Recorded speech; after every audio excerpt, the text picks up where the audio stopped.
again and welcome back to English Today. And this is DVD 22 and the fifth and last DVD of your advanced level and the series. And in this DVD, you will see another 2 episodes of our story, That's Life, followed by some more special TV programs. This time, our sports expert will be talking about Wimbledon.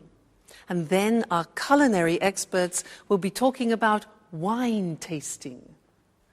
Then, in the grammar section, we'll study some more useful phrases for when you're socializing and other ways of expressing probability using likely and unlikely. All right? So enjoy your viewing.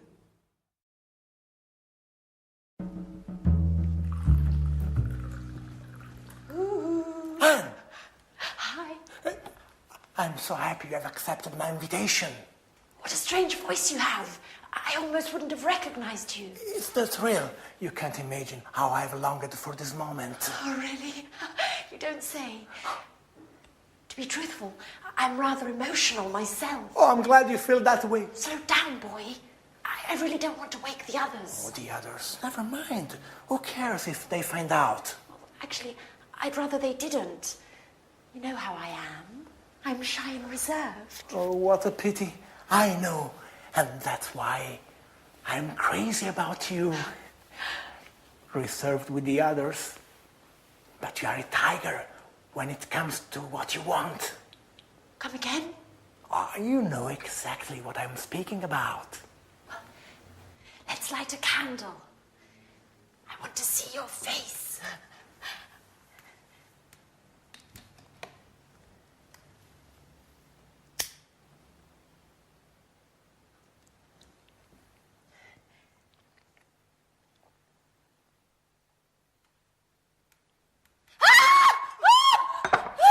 What are you doing here? Anne, it's me. Don't worry. Our date, you don't remember. Oh, you are a little nervous. Come here, baby. Oh, let go of me. Let go. Don't you dare touch me. Oh, you should be ashamed of yourself.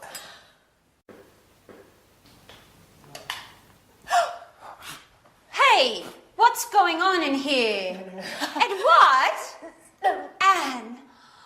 Oh, now I understand everything. Thanks a lot, Anne. What a great friend you are. No. What an idiot I was to confide in you. No, really, Alice, it's not like you think. Oh, and what am I supposed to think then? It seems pretty clear to me. No, really. Let me explain. I thought it would be Jack. What does Jack have to do with it?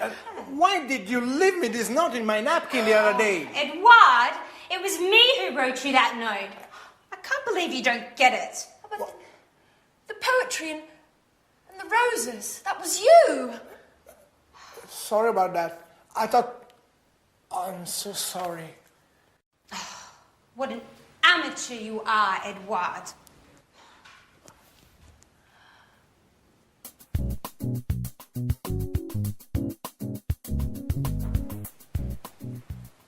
Hey, Anne.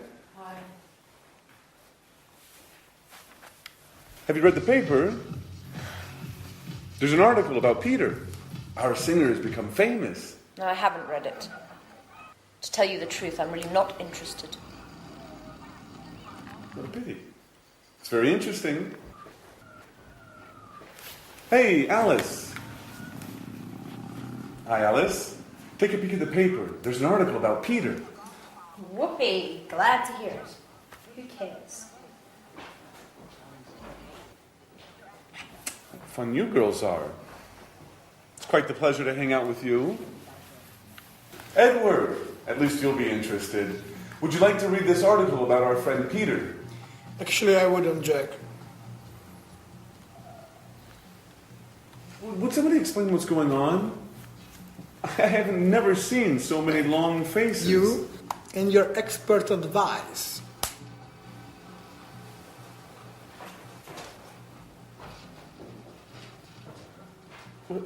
What's eating him?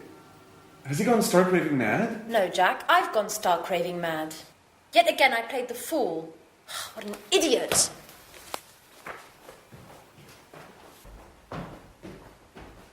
Okay, Alice, at least you'll explain what's going on. I'm in the dark here. It's a long story, Jack. A horrible mess. It all began with a misunderstanding. Well, I'm all ears. Go on, Alice, do tell.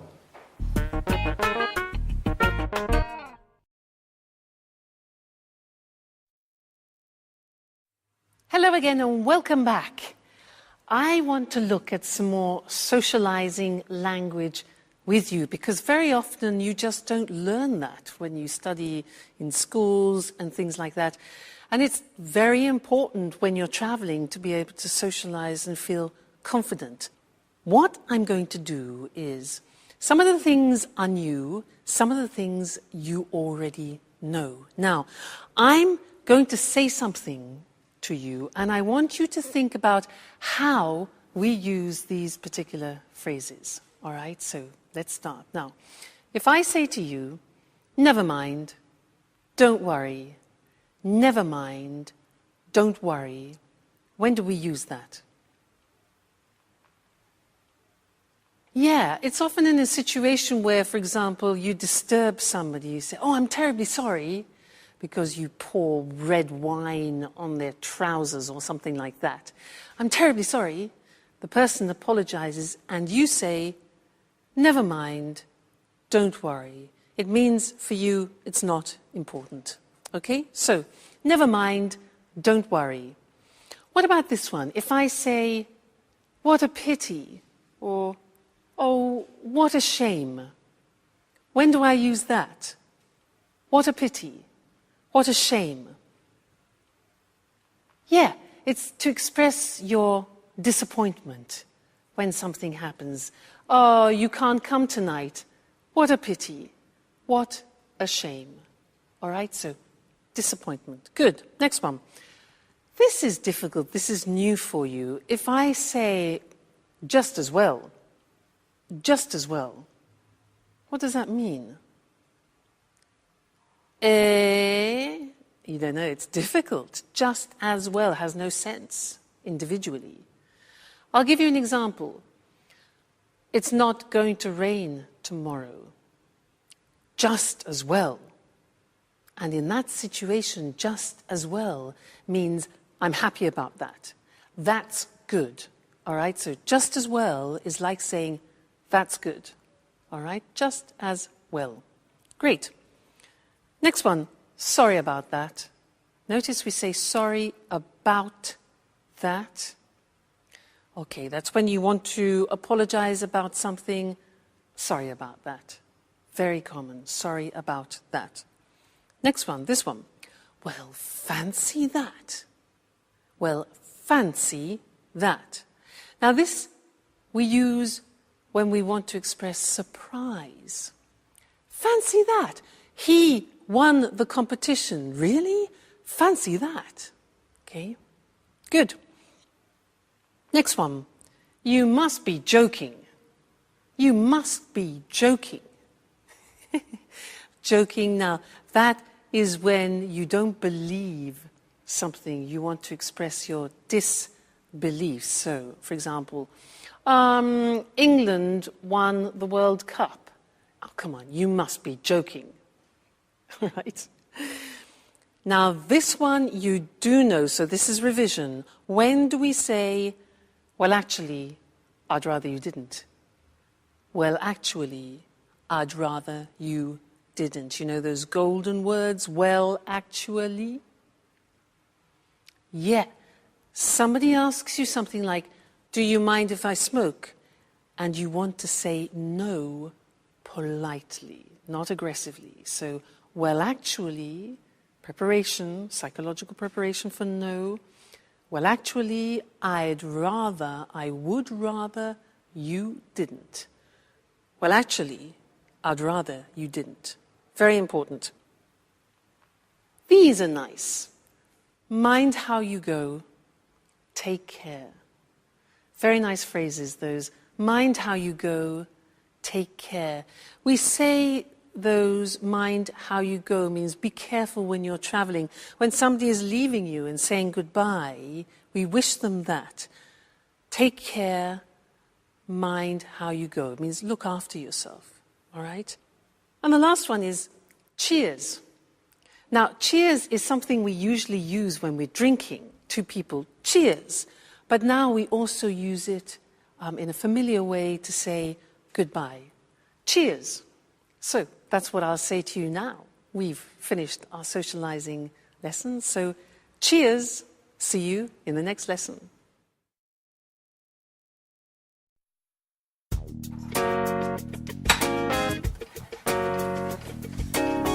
Hi, Anne. Have you got a minute? Hi, Jack. I'd like to have a word. You've probably already heard the sordid story. Yes. Listen, Anne. No, I want you to listen, Jack. You've probably had a good laugh on my behalf. Now, that said, I prefer no further comments on the story. It is not my intention to make fun of you, Anne. Although I must admit that the whole misunderstanding was rather amusing. Great. Now, pretty please, let's not talk about it anymore. Well, I would like to have a word about it. What I'm about to say is sure to surprise you. Nothing's bound to surprise me anymore, Jack. Anyway, listen. Don't worry. You don't have to explain. I know how things are. I know that you like me, but just as a friend. A friend that, listen, well, Anne. maybe if we'd met at some other time... Anne, excuse me. Things would have gone differently, and then, well, perhaps... Oh, blah, blah, blah, blah, blah, blah, blah. Anne, can I speak for 1 minute, please? Yes. Certainly, Jack. Thank you. Go right ahead. Now, you know how I suffered about Sharon. And well, after her, I didn't think I'd ever feel anything about another woman. But then you came back from your holiday and I started to feel better. I didn't think about Sharon so much. What are you getting at, Jack? And it was because of you that I managed to forget about Sharon. Well, that's what friends are for, n'est-ce pas? You really don't get it, do you? Get what, Jack? Anne, I'm trying to tell you that I'm in love with you. I didn't want to believe it at first. I thought I was attracted to you because I felt so alone in the world. But then this feeling grew, and when Alice told me about Edward, I realized it should have been me to bring you those flowers. Jack, if this is some kind of a joke, it's not very amusing. No, it's the truth, I swear. We were made for each other.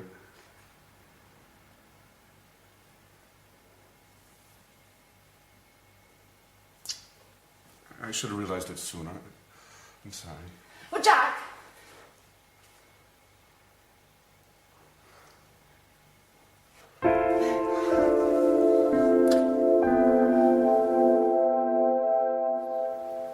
So, Edward, are you going to explain why you called us all here today? What's so urgent? Well, listen.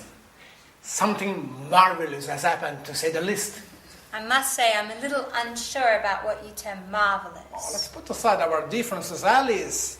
We should all be happy today. Oh, just a moment. Yep. Oh, great. Great. Don't worry. They are certain to accept. I've already spoken with the group. Yeah. They are bound to be here any moment. Yeah. We'll be sure to get the details later. Bye-bye. Edward, do you plan on telling us what's going on? Well, you all remember that I was in touch with the producer to propose what I've filmed with you in this house. Yes, and? He ate it up. He loved you all. The house, your daily gossip, your relationships. Oh, great. They have already arrived. Excuse me for a moment. I'll get it. Who's arrived? Who? Come in. This way. Edward, what's going on? Who are these people. All done now. Mr. Martin, the producer, has accepted my proposal. We are going to make some TV shows here. And you all are going to be the stars. You are bound to become famous. And I've already come up with the title. At Home with Anne. What do you think? Oh my God.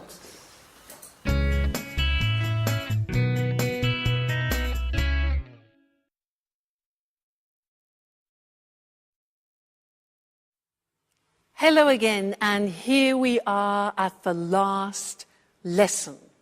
And if you are still with me, you are so dedicated, I would want to give you a medal. Fantastic. So in this last lesson, I want to say a couple more things about probability and improbability, because it's very important to have and to understand a couple of these words which I don't think you've heard before. So we'll go to the screen to look at these words because they're quite complicated. So, probability and improbability. Look at the screen. We can use two words, unlikely and likely. Have you ever heard of those? Unlikely and likely? No, maybe not. Let me show you how they work. I can say to you, if, for example, let's take my sister. My sister is a gymnast. She's going in for a competition, but the probability that she will win is low. So to say that in English, I can say she's unlikely to win. Look at that structure. It's the verb to be plus unlikely plus the infinitive. So if I say to you, my sister is unlikely to win the competition, it means the probability is low. All right, so she's unlikely to win. Now, I can increase that negative probability by saying it's highly unlikely. For example, the weather. Let's say the weather. The weather is bad and the chances that it will be improved tomorrow, negative. I say it's highly unlikely to improve. Highly unlikely means it's almost impossible.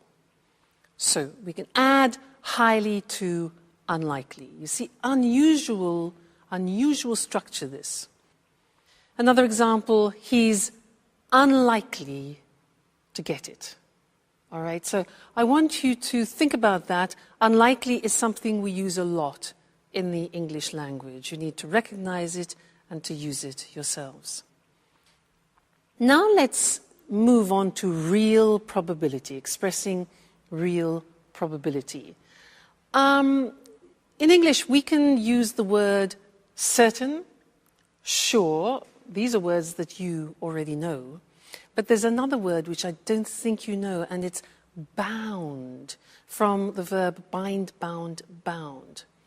Now, if I say to you, they're bound to accept, you'll probably think, what? Now, they are bound to accept means they are certain or they are sure to accept. So this is describing real probability. All right, bound to, sure to, certain to. Look at the examples. They're bound to accept it. We are sure to arrive on time. It's certain to work. Now, let's take some examples and put them in sentences. I say to you, China will become a major world power. Now, what do you think about the probability of that? Well, high, yeah? So we could say China is highly likely, this is the positive form, highly likely to become a major world power. Another situation, what about this? In our lifetimes, a woman will become Pope. How about that? Right. We would say it's highly unlikely that a woman will become Pope. All right? Highly unlikely.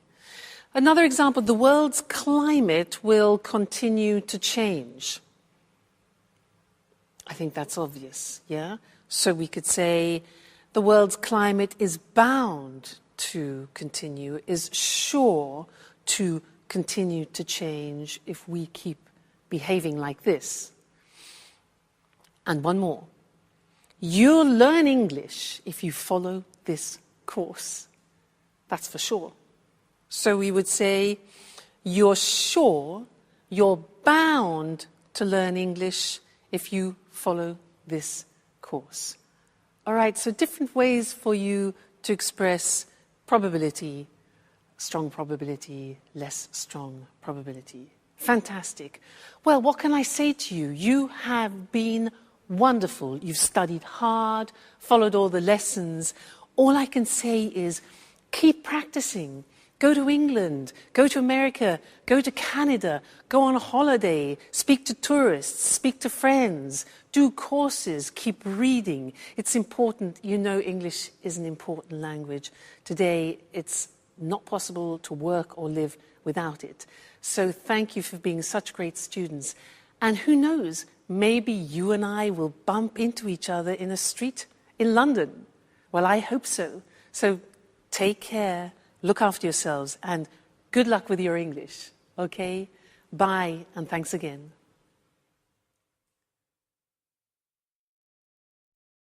The tennis tournament that for many years insisted players wear only white. The tournament where the game's played on grass and where tradition is a key ingredient. Of course, I'm talking about Wimbledon. Good evening, I'm Eric Brown, and here in the studio with me to tell us more about this famous championship is John Forbes, our sports expert. Welcome, John. Good evening, Eric, and hello, everyone. So, John, can you tell us just why Wimbledon is by far the world's most prestigious tennis tournament? Well, Eric, the world's first international tournament took place at Wimbledon. Today, of course, there are many international tournaments, but Wimbledon has managed to retain a special place in the hearts of tennis fans and most players around the world. And when did the first championship take place? The first tournament took place in 1877, and there were a couple of hundred spectators. Today, nearly 500,000 people go to watch the tennis, and in addition, millions worldwide follow the games on television, radio, and via the internet. For many years, players used to wear white on court. No other colours were allowed. This has changed today, though. And the grass courts? Well, yes, it may be hard to believe, but the games are still played on natural grass.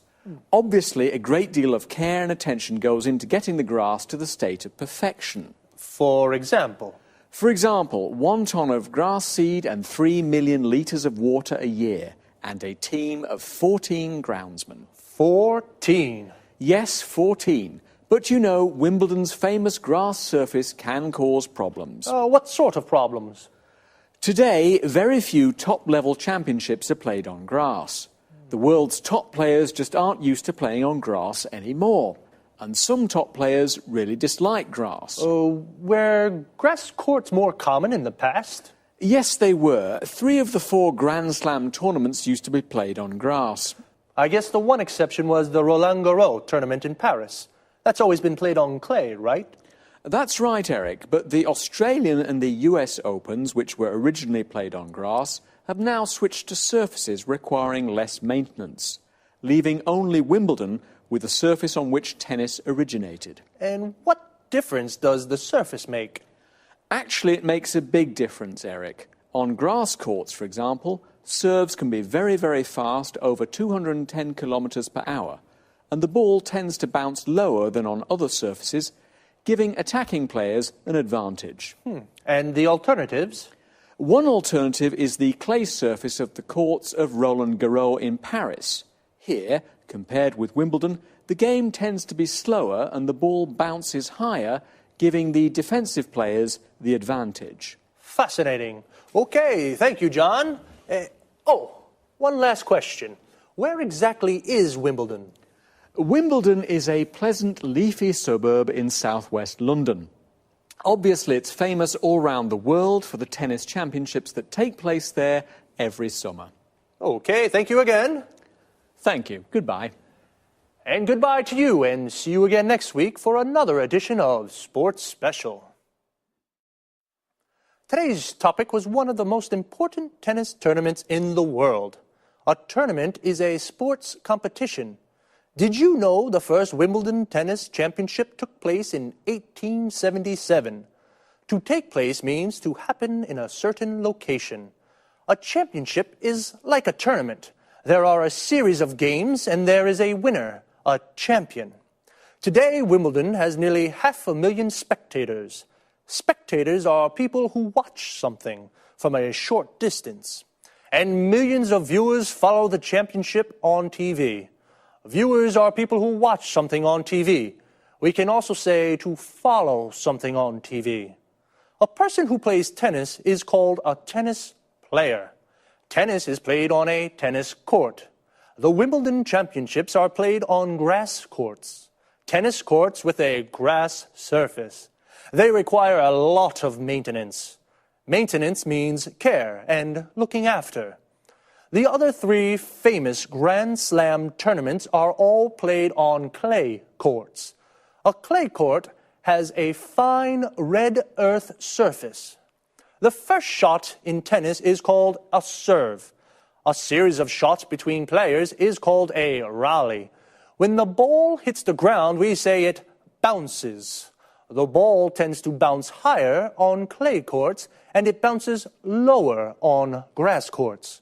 To tend to do something, this means it has a habit of doing something. On grass courts, the game tends to be faster. Wimbledon is a leafy suburb in South London. A suburb is an area of houses away from the city centre. And leafy means there are a lot of trees. That's about it for today. I'll see you on Sports Special next week. Bye-bye. Welcome to all our viewers. Lisa, this is our last show together. I hope you've enjoyed these informal chats as much as I have. Of course, it's been fun for me as well. Now then, what are you going to talk about today? I've received quite a few emails from people who want to learn about wine tasting. You know it's become very trendy these days. Great. I wouldn't mind understanding a little more about wine myself. Let's begin with the right approach to wine. First of all, before drinking it, one should appreciate the taste of wine. There are 3 steps to correct wine tasting: look, smell, and taste. Well, what should one look for? Colour is the first thing.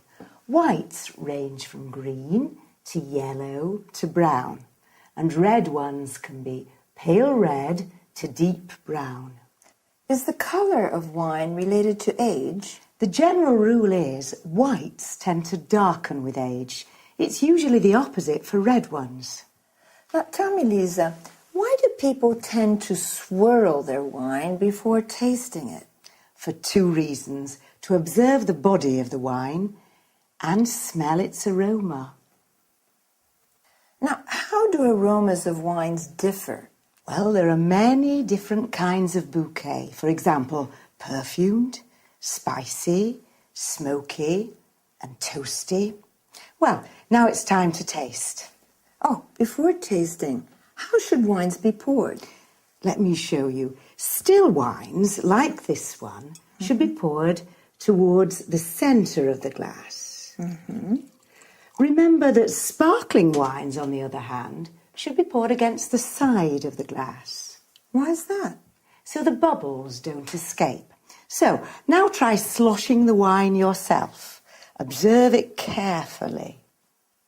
Are there good legs? Legs? What do you mean? Can you see the droplets on the glass? Yes. Well, they indicate a thick body of the wine. Now, have a first sip. Swish the wine around your mouth and give us your first impression. It's, how can I say, slightly bitter. Seems like a fruity taste to me. You see, you've already identified 2 wine flavours. Now, take another sip and see if you can't taste the tannin. I'm not really sure. In the beginning, it's difficult to define a wine. This is, without a doubt, a round, full-bodied wine. Now, I notice you chose this glass for red wine. What are those glasses for? This glass for red wine is called a Rhine glass. This tulip-shaped glass is for white wines, and that flute is for sparkling wines. And those items over there are the basic wine utensils, aren't they? Yes, this is a corkscrew, and this is a foil cutter. Other useful objects are a drip catcher and a decanter. Well, I'm sure there's a myriad of things that we could say about wine, but unfortunately our time is up. Lisa, thank you for being such a great hostess. My pleasure. Now, let's have a look at the language we used. Lisa said that wine tasting has 3 steps. When we look at wine, we study its appearance. When we take a whiff of wine, we smell it so as to appreciate the bouquet. This is also called aroma or nose. It can be perfumed, fruity, appley, berry-like, for example, bitter, toasty, smoky, spicy, and so on. I asked about swirling. This is moving the glass around quickly to draw in some air. When you slosh wine, the movement is more agitated. Legs are the viscous drops that form and run down the sides of the glass after swirling wine. A body refers to the weight of wine in one's mouth. Wines can be defined round, full-bodied, medium-bodied, or light-bodied. Aftertaste defines the taste that remains in one's mouth, length of time, after swallowing. Tannin is a chemical compound from bark, wood, etc., used in tanning. It mostly refers to red wines. Then Lisa describes the different method in pouring still wines, wines without bubbles, or sparkling wines, wines with bubbles. Now, a quick look at wine utensils. A corkscrew is what we use for pulling corks out of bottles. A drip catcher will avoid drops falling on the tablecloth. To let wines breathe, we use a decanter. Thank you very much for your attention. Goodbye.